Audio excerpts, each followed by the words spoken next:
Magandang araw po sa inyo lahat guys. Nandito po ako ngayon dahil po si kaibigan natin Dwindy, Tatay Shuto ay may babala po sa lahat po ng makapanood, sa lahat ng mga OFW kung saan man kayo naroon ngayon. Nakakatakot po itong nakita, natuklasan ng mga Dwindy ngayon. Sa ibang bansa pala ngayon nag-umpisa ang mga yung tinatawag natin na microchip, no kaibigan.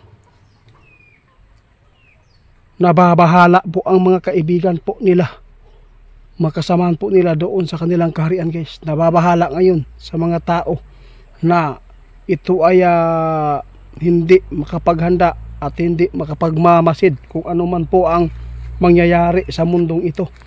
Umpisa na guys. Nakakatakot po ito kaibigan. Ano po talaga ang mangyayari ito kaibigan? Bakit po inyo nasabi na nababahala ang mga kaibigan po inyong mga Dwindy dyan sa nakita dito sa mundo ng tao?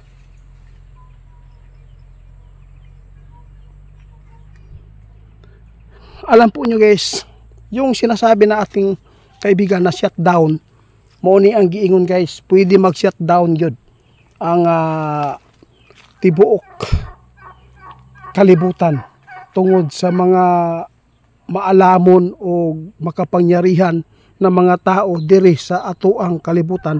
Muni ang tinatawag guys na pananakop. Kapag hindi ka magpasakop sa kanila, posibleng hindi ka na makabili, hindi ka na makapag withdraw ng pira sa bangko. Kaya nagpaalala muli si kaibigan ngayon sa kanilang nakikita ngayon sa ibang bansa ngayon guys. Papiliin ko kayo guys, mag-comment kayo bigyan kayo ng pera araw-araw, kahit pumunta kayo sa mall, kahit wala kayong dalang pera.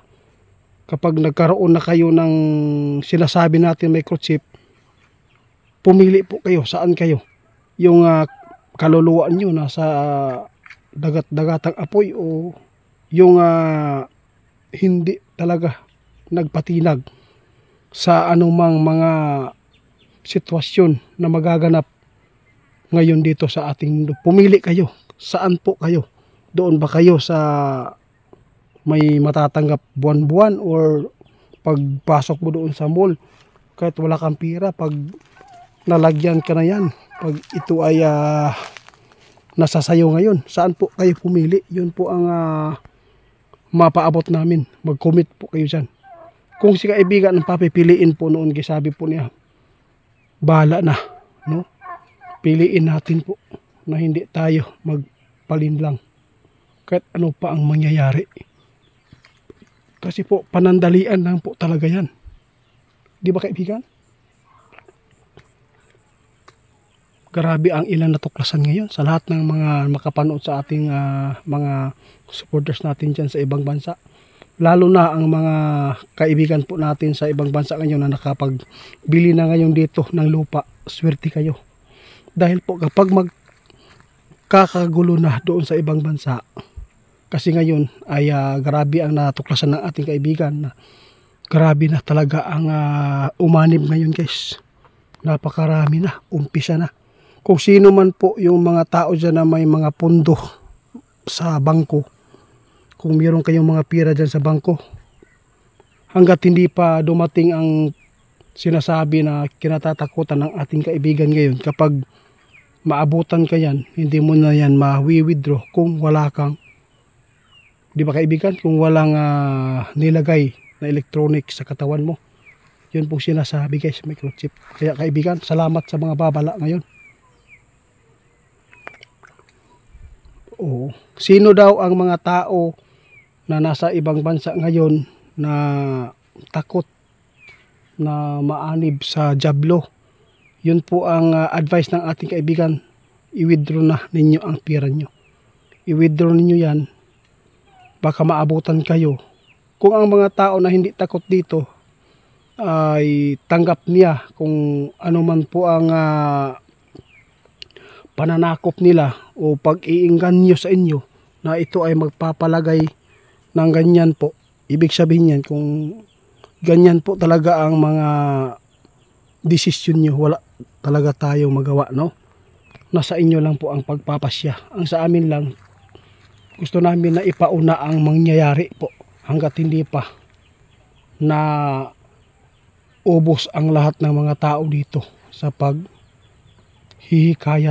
na magiging member na ito, kaibigan. Grabe naman to. Hindi ko inaasahan guys na ganito ang nakikita ng ating kaibigan. No? Grabe na. Ang dami ng mga tao na nagkakaroon po ngayon ng electronic sa katawan. Kaya alam po ba niyo kung sino po ito guys? Ito po yung tinatawag na mandatory ba ng mga jablo. Kawawa tayo kasi may mga tao talaga na protection dito na nagpapatupad dito sa mundo. Alam po ninyo kung sino. Ayaw kong banggitin, baka kalabanin po tayo, delikado po tayo dito.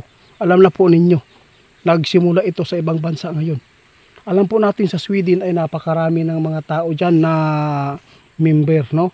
Kaya sa lahat ng mga Pilipino nating mga kababayan, kung mayroon kayong pira sa bangko, i-withdraw. Pwede po yung kumuha kayo ng mga lupa dito sa bundok. Kung sakali man magkagipitan, safety tayo sa bundok kasi may makakain po tayo dito kapag may itinanim tayo ng mga kamuting kahoy, kung ano man po yung mga gagamit po natin pagdating ng panahon. Kaibigan, salamat. Pero yung mga tao na handa dito na magpamembro ay pwede naman po hindi kayo mag-withdraw kasi alam po ninyo ang kahinanatnan po nito. Kaibigan, salamat sa mga babala ha. Sana guys hindi kayo matakot sa mga babala ng ating kaibigan. Ipinapauna po ng ating kaibigan dahil po sa kanilang natuklasan doon sa kanilang karian na kinatatakutan po ng kanilang mga kasamahan yung mangyayari. Kapag matupad ito guys, kung maraming tao na magkaroon nito, posibleng yung sinasabi ng ating kaibigan, no, na mandatory kung dili mo magpamembroan kung dili mo magpabutang, pwede ta dili ta makapalit mo nang giingon nga sa demonyo gini. Ay lang gid mo padala. Kaibigan, salamat ha. Ay mo padala sa panandalian lang ng mga material na bagay. Salamat kaibigan sa babala ha.